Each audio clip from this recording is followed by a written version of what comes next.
Greetings, I'm Solidus-Skully, and welcome back to Kingdom Hearts Birth by Sleep for the final part of Ventus' story. Oh, I can't wait for the day when I can say the final part of the game.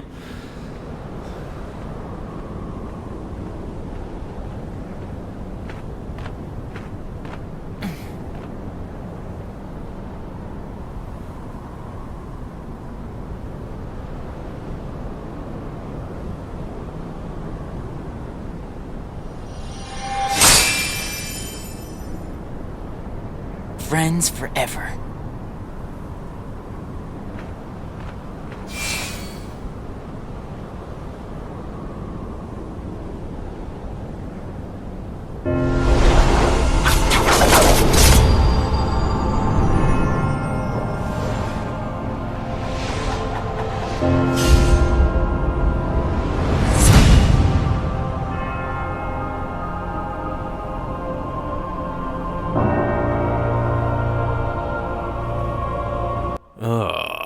The Keyblade Graveyard. Some also call it the Keyblade Graveyard, but the meaning is the same. I'm never gonna get over that fucking shit. But anyway, the Keyblade Graveyard, well again, I've talked about Union Cross. This is where the final battle went down. Again, you see all these gashes of destruction. And to kind of highlight the story of Union Cross, it's actually explained all the way back in Kingdom Hearts 1, actually. Albeit in a very sanitized, child-friendly version of it, where basically, yeah, Keyblade unions across the world basically fought over little things called Lux. And in this case, Lux were actually fragments of light. So, yes, Keyblade wielders were quite literally fighting over the light, and because of that, well, they pretty much caused massive destruction and basically left the Keyblade legacy scattered and fragmented across the world. So yeah, cheerful times. But through this we have salvation. Ventus, a heart of pure light, and Ventus, the brother of the dark. In hindsight, I probably should have saved the Union Cross lore dump for this part, but fuck it really. To talk about the music, pretty damn good. In terms of the level itself, it's one of the more linear stages, but then again, I suppose all paths lead to Xehanort, so not much to really say here. But I mean, I will say, for as, very, sober in terms of the color scheme that the Keyblade Graveyard is, music makes it very atmospheric, and again, when you get a sweeping panoramic view of the destruction, it does make you wonder what happened here, and again, both learning about what happened to the Keyblade War as the series goes on, and well, what this place is about to become both in Birth by Sleep and Kingdom Hearts 3, yeah, it's incredibly tragic. And here we also have a reprieve of the whole swirls of Unversed are pretty much here to stop you before you come to the end. Yeah, kind of like in Kingdom Hearts 1 when you were ambushed by, pillars of darkness and orbs that absorbed you when you got to the end of the world in the first game. So, yeah, reasonably solid final level. One more Atmosphere to send us home, and yes, I am going to be using all the D-links, all the friends that Ventus has made to give his meaningless story some sort of a purpose. Even though, again, he does sort of have purpose in story sense, although mainly as more of a plot device. Again, Ventus' existence is pretty much there to forge the Keyblade. So again, why exactly... And again, you saw it beforehand where Xehanort was trying to forge it by getting Ventus with his pure heart to unleash his in darkness, but I'm curious to see if that would have actually worked. I mean, again, I suppose from Xehanort's perspective, it was meant to be a rash plan of, okay, maybe I just need to use this one kid as opposed to manipulating both Ventus and, Ventus and Ventus. I keep on switching between Master Boy because I've been forced to call him that so much, it's driving me insane! But yes, I don't know. Again, Xehanort's plan is not finished. Again, they do try and, you know what, I'm gonna save that for Dream Drop Distance. Because, goodness knowing I gotta save some ranting for the other games as well. Can't give Birth by Sleep all the bashings, as much as I want to. But, yeah, for Ventus, I might save a bit of trivia for later, but, yeah, actually, might as well talk about this meaningless little bit of trivia while we got faff going about. Yeah, Ventus initially had yet another Keyblade that was styled after the Kingdom Key D, which is Mickey's Keyblade in Kingdom Hearts 2. And it is technically accessible in the Japanese version via a cheat code, so... Yeah, kind of a shame we didn't get that Keyblade, because I actually kind of like Mickey's Keyblade in Kingdom Hearts 2, which is basically like the one that was an inverse of Sora's color scheme. Again, it pretty much had like the metal hilt and the gold Keyblade itself, so... yeah, pretty sick. But yeah, I really don't have too much else to say around this point. Again, a lot of everything else I could really say is spoilers at this point. For, you know, other stories and stuff that I want to say for them, really.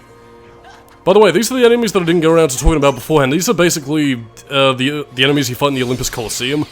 Kind of annoying in the sense that, again, they have a similar pill-shaped hitbox akin to what the large bodies have, so, again, attack them head-on, they'll pretty much block it instantly because they have shields, and, yeah, pretty much gotta get in behind them, so that's kind of balls, but, yeah, nothing really to complain about at home, really.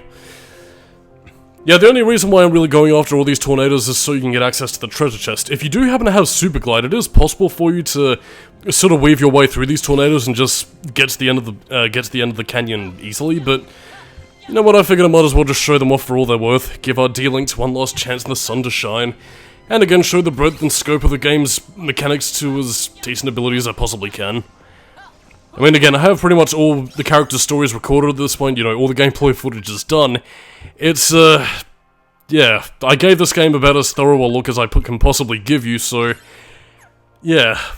I mean, again, like, I did give this game a thorough look at it, the problem is that by the end of it I was just fucking exhausted, which, I don't know, it's kind of weird to say that for a game, because again, you sort of should feel like, oh yes, I've had a good time, it's all come to an end, but with Birth by Sleep, it's more...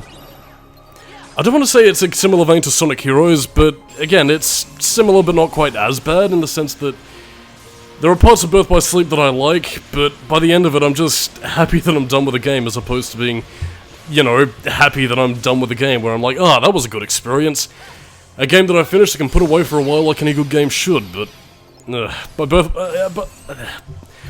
not really getting my words out because I'm getting a bit tongue-tied at the moment, but again, the point of it all is that again, I feel finished with the game as of right now, we're just one story in. So, I mean, imagine this, by the time I finish with both Aqua, then Terra Story, and then of course the final story. Because of course there fucking is, and it's locked behind the Xehanort reports, hidden in a place that you wouldn't expect to look, and it left me stuck for the longest fucking time. And again, it wasn't as if I was enjoying the game enough to really be asked to look for it until I decided, no, I have to finish this for the Kingdom Hearts 3. Oh, now we also have a thing where the enemies are giant! I wonder if using the spell Mini in this case would actually reduce them to normal size. Kinda weird, really. Any passing remarks about these final enemies, really? Well, nothing really. Maybe I should go into Ventus' story as a whole? No, there's still a little bit more to go. Well, I do have one thing here, really. Well, okay, no, that's stuff to come up with later, but, this one's related to Ventus, actually, a bit of trivia. Yeah, Ventus' true identity, and you might be able to tell by his voice that we're gonna be seeing in a little bit, and you've probably already seen in the thumbnail anyway, so, fuck. But, yeah, this came from Ventus' Japanese voice actor, Miyu Arino. This came from his desire to play a villain, so Tetsuya Nomura basically decided to create the Ventus character and his true identity based on his voice actor's wish, and... well, yeah, Miyu Arino got to play a villain, and the guy who voices Ventus with his English dub in this game isn't typically known for playing villains either, but, yeah, he pulls it off masterfully. And especially in Kingdom Hearts 3, where the voice actor has a fucking... God, he has a fucking ball doing this voice, man, and it's... honestly, it's kind of great to see. Proof that this voice actor has a lot of talent. Starring in such movies as Forrest Gump, and, I think he was related to one of the Ted Bundy documentaries, or one of the docudramas that based upon his life. And he's also a big fan of swabbing urethras. And that's pretty much all the hints you're gonna get to his voice actor, if you couldn't already tell. But you'll find out soon enough. I really don't have much more to say. Well, I suppose... again, I actually have been tempted to go back through Kingdom Hearts Dark Road to kind of get a little bit more development on Eraqus' character, to brush up on some stuff that I didn't really think about beforehand. And again, there are some things that I do want to talk about in regards to Eraqus' character, but one thing I do want to talk about in terms of, you know, dealing with the whole Kaiblade thing. Again, obviously Xehanort talked to him about it. Again, they did leave Ventus with, you know, Eraqus so he could heal and complete his master plan and all that. The thing of it is, from Eraqus' scale, he obviously knew that, you know, Ventus had a heart of pure light and that he was responsible for you know, the completion of the Keyblade. So in that sense, why didn't Ericus take more drastic measures? Why not, again, if you knew that he was too dangerous to be left alive, why not, again, either take him round the back and ice him, or better yet, and this is something that you're going to be seeing in the final story as well, since Aqua has those capabilities as well, why not lock him up in a place similar to the Chamber of Repose? Again, if not on the Land of Departure, then in, you know, fuck, what was it called again? Radiant Garden. Because again, we saw in Kingdom Hearts 2 where, again, Xemnas went down into the chamber. I think it was called the Chamber of Repose and the Chamber of Waking. So yeah, he went down there to talk to Aqua's Keyblade armor, which is probably a spoiler in and of itself, but again, if you weren't going to hide him in the Land of Departure where nobody could get access to him, why not hide him in a place where only Keyblade wielders would have access to, and then nobody could access, you know, the Keyblade if it was so dangerous? Again, that's what I'm talking about with the whole idea of the fact that the lines just don't connect as well as they should. I mean, again, I know Ericus is meant to be conflicted but strict, but at the same time, he should have planned accordingly.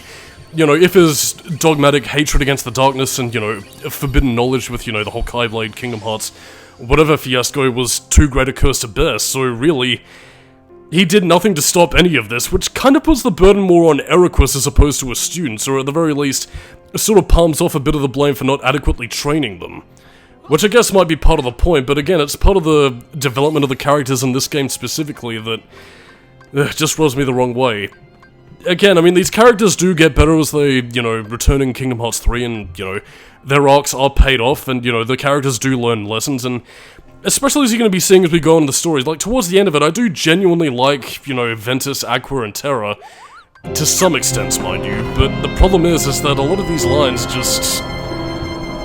Again, to repeat a phrase once again, because I am nothing if not repetitive, the lines just don't connect when they should have done far better, but again, that's really more to do with the script level, I think, and that's a little bit irritating. But anyway, let's enjoy a cutscene, which is pretty much beat for beat the first secret movie that you get in Kingdom Hearts 2. Again, replace them all in their Keyblade armor, and you pretty much have the shots, like, beat for beat. Well, I mean, minus, you know, Terra holding his Keyblade in that specific style, but you get the idea. I'm gonna be staying silent for this whale of a cutscene, but don't worry, I will be talking about it, and, yeah, you're pretty much seeing the secret movie you worked your fucking balls off to unlock in Kingdom Hearts 2, and, this time it's in glorious PlayStation Portable / PS2-ish graphics-ish. But in any case, this is pretty much the precipice of Terra and Aqua's story coalescing, and prepare for more prequel-era Jedi speak. Maven. I was told the Master was struck down.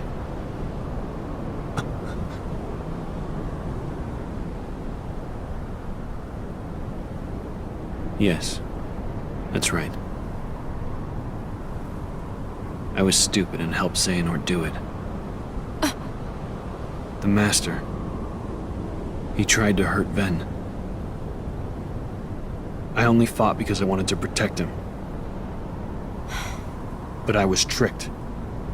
Xehanort set the whole thing up. Also, he could awaken the darkness inside me. You were right, Aqua. And so was the Master. I did need to be watched. I went astray, but no more.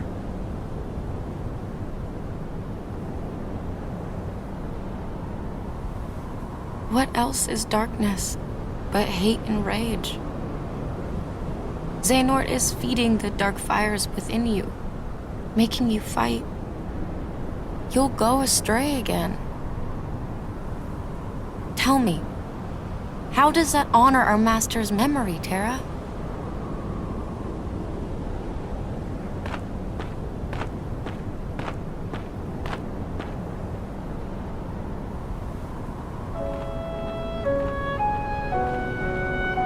Xehanort wants me and Ventus to fight.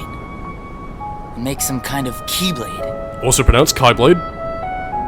But the Master said we can't let that happen. And he tried to destroy me for it. Keyblade? Also pronounced Keyblade. I still don't know exactly what it is. But it scares me to death. Even just the thought of it. Relax, man. We're here, and we're gonna take care of you. I may have to fight Ventus after all. If I do, guys, I want you to... The three of us can never be torn apart, alright? I'll always find a way.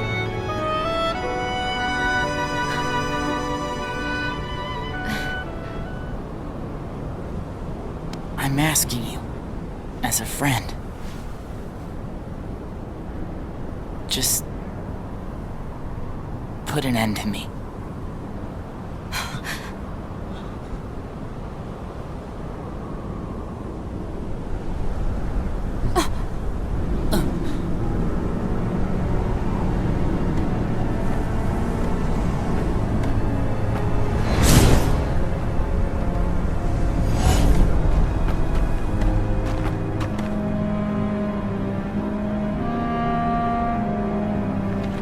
Behold, these lifeless keys used to be full of power, united with the hearts of their masters.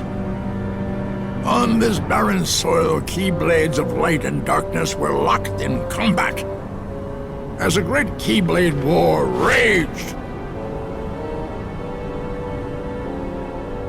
Countless keyblade wielders gave up their lives, all in search of one ultimate key.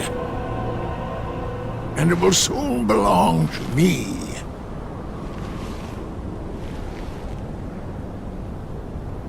Keyblade! Also pronounced Keyblade.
Are you okay?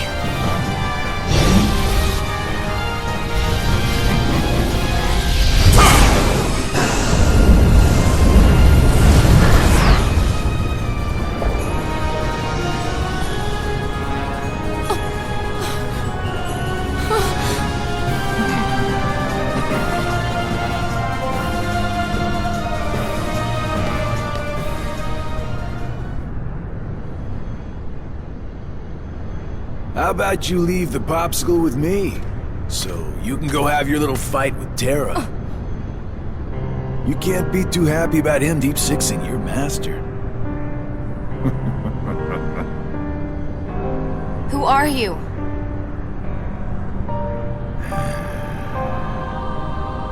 You think you two have got some grand role to play. As if. You're only here so that when I finish you off, Terra will succumb to the darkness.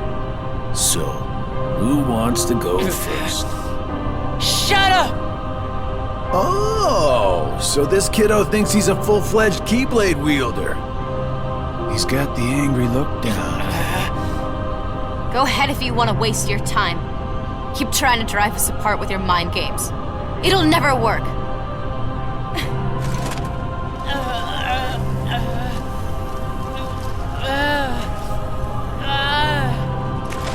Terra will prove to you he's stronger! Aqua!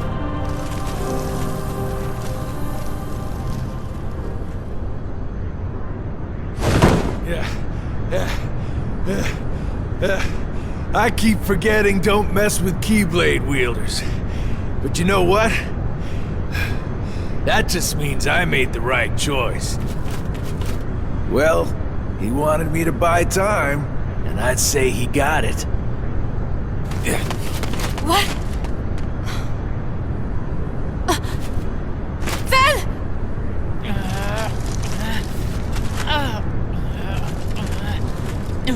Aqua!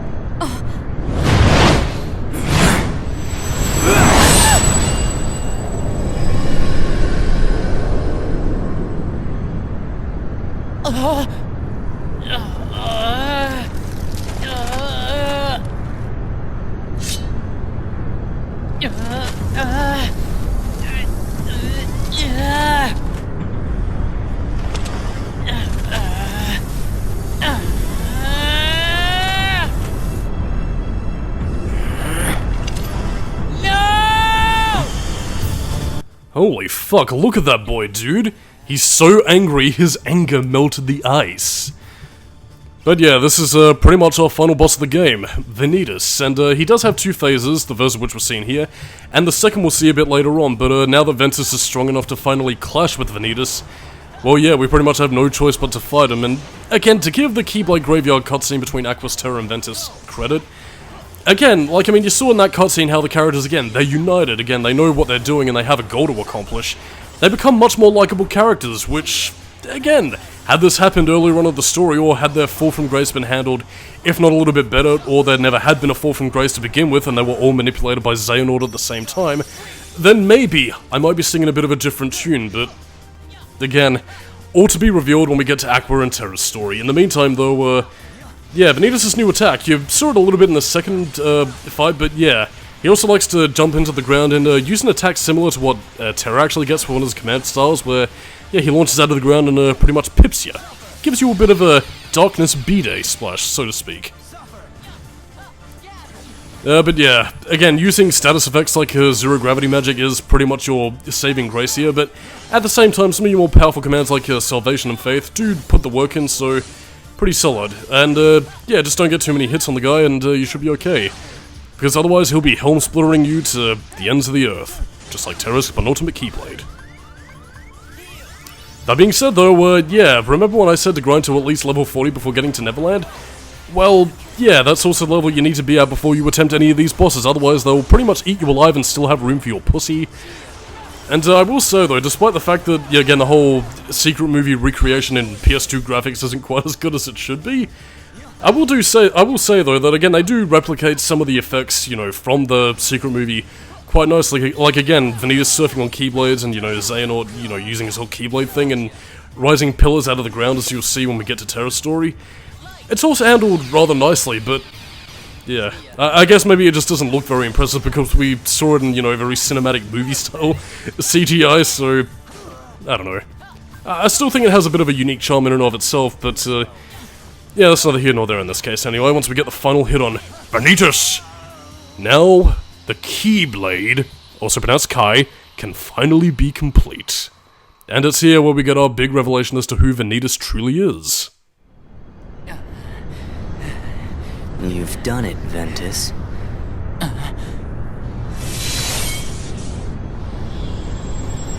Now that my body is about to perish, you and I will have to join together. The Keyblade will be forged!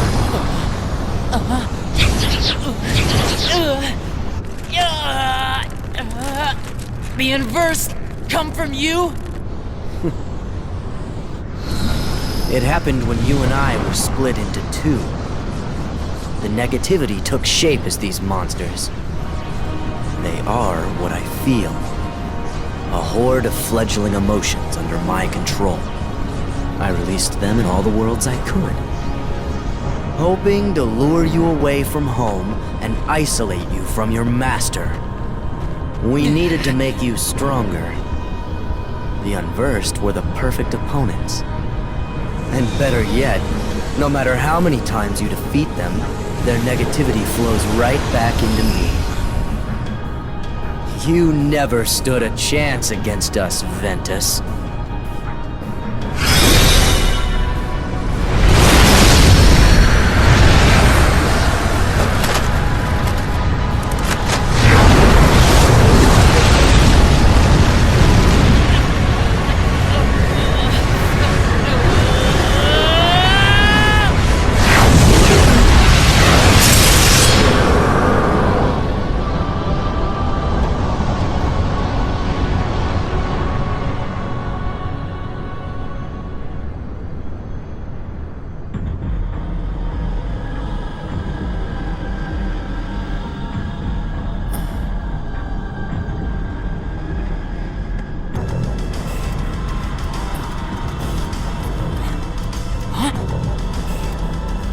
Our union was not finished. The Keyblade shouldn't stay broken like this. Join me now. We can complete the Keyblade! I've got a better idea. How about I destroy you both? The Keyblade is made of your heart too, idiot. If you destroy it, your heart will vanish forever. Whatever it takes. Anything to save Terra and Aqua. It's always about your friends, isn't it? At least I have some. I've become a part of their heart, just as they become a part of mine. My friends are my power, and I'm theirs! So here we go, the final battle with Ventus, who has the face of Sora. How very curious. That probably gives you a hint as to what happened at the beginning of the game, and in turn the scene that was added to the end of this game as well, as to what happened to Ventus. But yeah, this battle is actually quite solid, if, well, a little bit more painful, because yeah, Ventus, again, he's still pretty powerful to defeat actually, so yeah, he's swift on his feet, and again, the fact that he has a very broken form of the Keyblade, yeah, kind of adds to that a little bit more. There's not really too much you can really do at this point. It's pretty much the final phase of the fight that will give you the most trouble, but I'll pretty much get to that as soon as we're finished tackling him and his half-forged Keyblade. I suppose if Ventus technically dies, then I guess then the Keyblade will be forged as it was meant to be, but yes, there's more than one way to form a Keyblade, also known as Keyblade.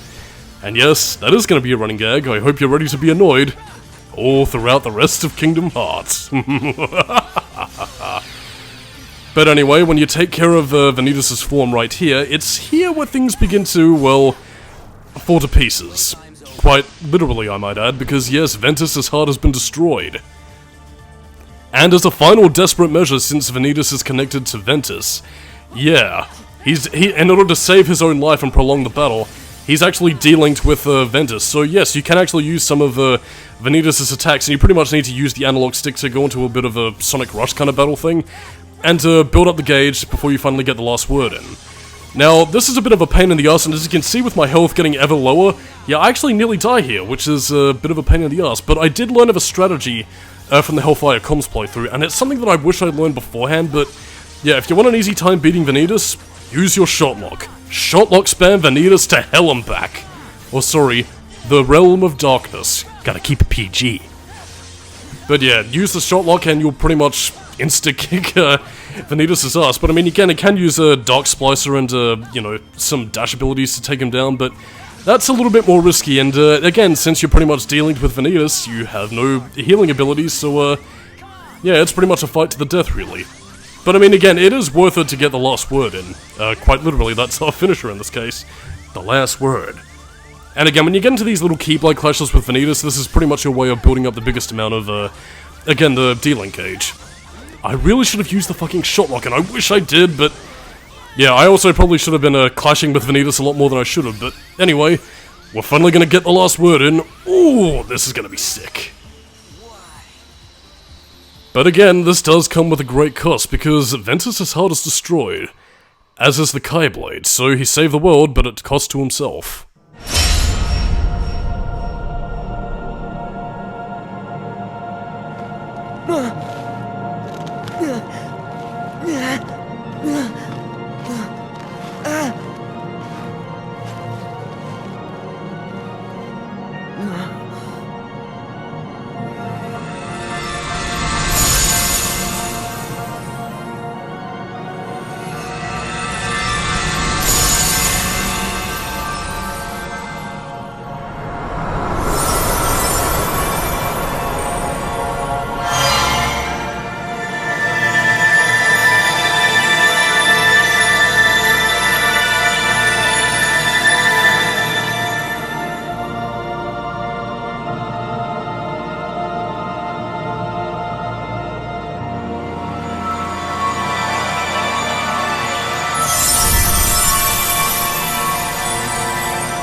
And believe it or not, that was initially where Ventus' story was gonna end, but this was actually changed a little bit to, well, the scene shortly after the one I'm commentating over, because the producers apparently found it to be a little bit too dark, so yeah, they added this little addendum that also plays during Aqua's scene, as well as the final scene that gives a little bit of a hint as to why Ventus looks like Sora, because before this, Ventus actually had no face. And as you could also tell in the previous part when we first saw him in the Keyblade graveyard after, you know, Xehanort bore him into this world, yeah, he was also very monotone until he found, well, a being to call his own.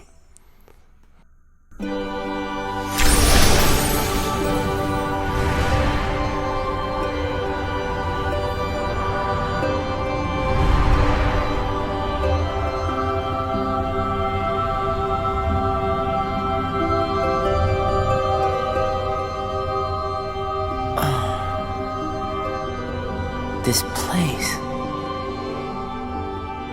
I've been here. So warm. I remember now.